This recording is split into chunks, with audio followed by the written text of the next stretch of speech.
I traveled to Caracas by air, of course, landing at Maiquetía, right on the shore of the Caribbean. Then we started up through the mountains on one of the most remarkable highways in the world, the autopista.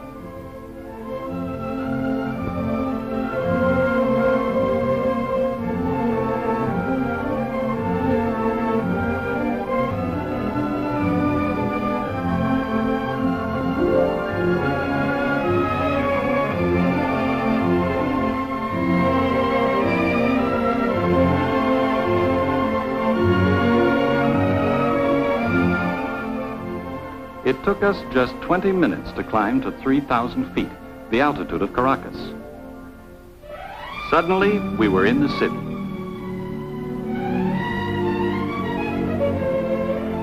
It's laid along a narrow valley just behind the coastal mountains.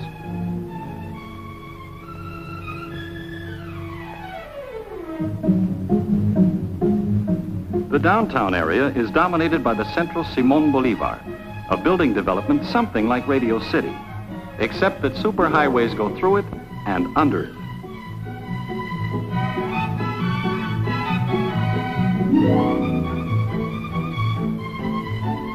I had the driver take me for a ride around the city.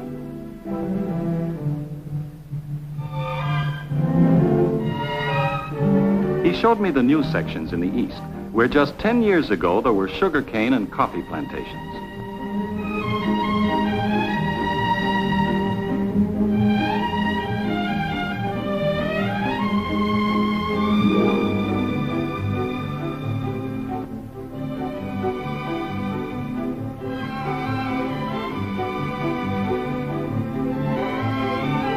They use a tremendous amount of color on the buildings, sometimes just to vary the pattern.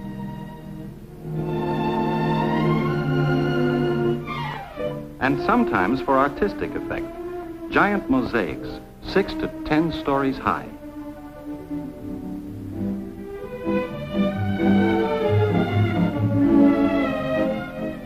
Some of the residential areas are almost futuristic. But others are so quiet and tranquil that you seem to be in another world.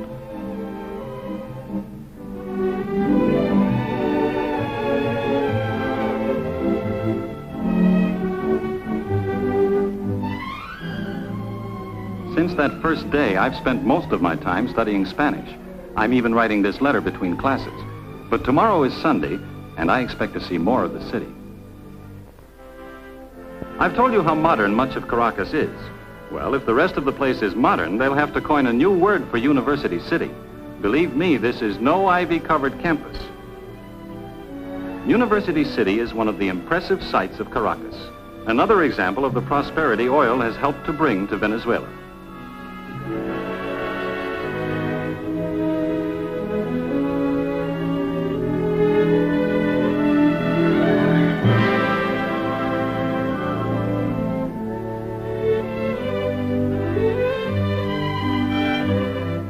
The university isn't tucked away by itself. It's part of the city, and it provides the city with many things, from medical care to a beautiful stadium for soccer and track, and another for baseball.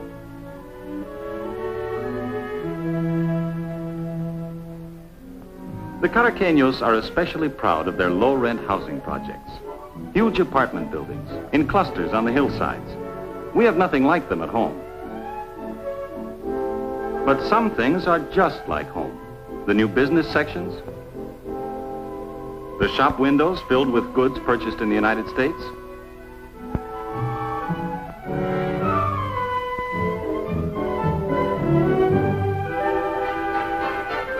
and the familiar look of all the American cars, not to mention the traffic.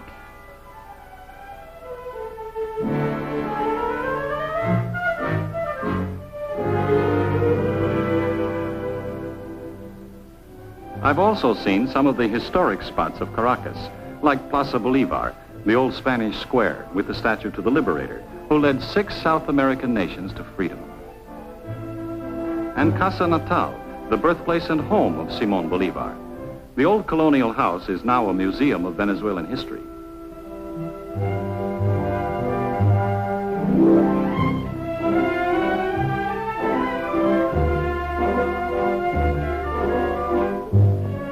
I was told that many families in Caracas still live in gracious old homes like Bolivar's, showing only blank walls on the outside and looking toward beautiful inner patios open to the sky.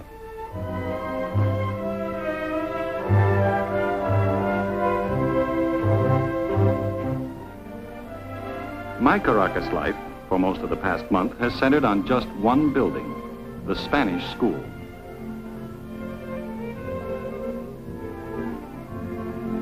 We Norte Americanos study Spanish 8 hours a day, 5.5 days a week. It's been hard work, but it's been worthwhile. Señor Moore, ¿dónde trabaja usted? Yo trabajo en Lagunías con la Creole Petroleum Corporation. Perfectamente bien, señor Moore.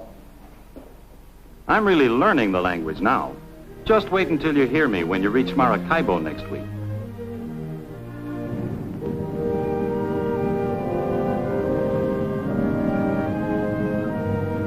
Atención, por favor. La línea aeropostal venezolana anuncia la llegada del vuelo número 201 procedente de Miami. LAV, the Venezuelan airline, announces the arrival of flight 201 from Miami.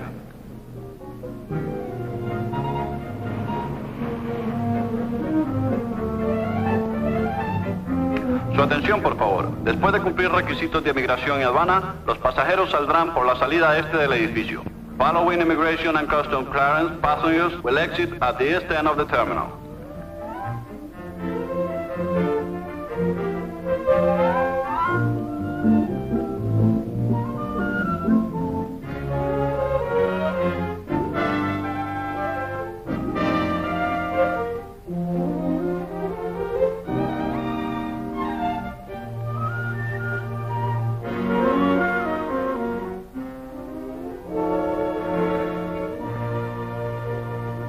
Is this all? No, we have 2 more bags.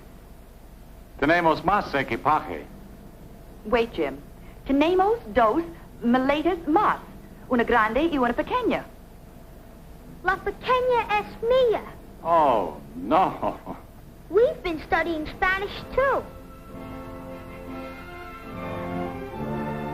Well, that's how it goes. You work hard to impress your family, and they end up telling the porter what luggage he has to find. It's good to have them here, though, and I'm looking forward to a good life with them during this assignment in Venezuela.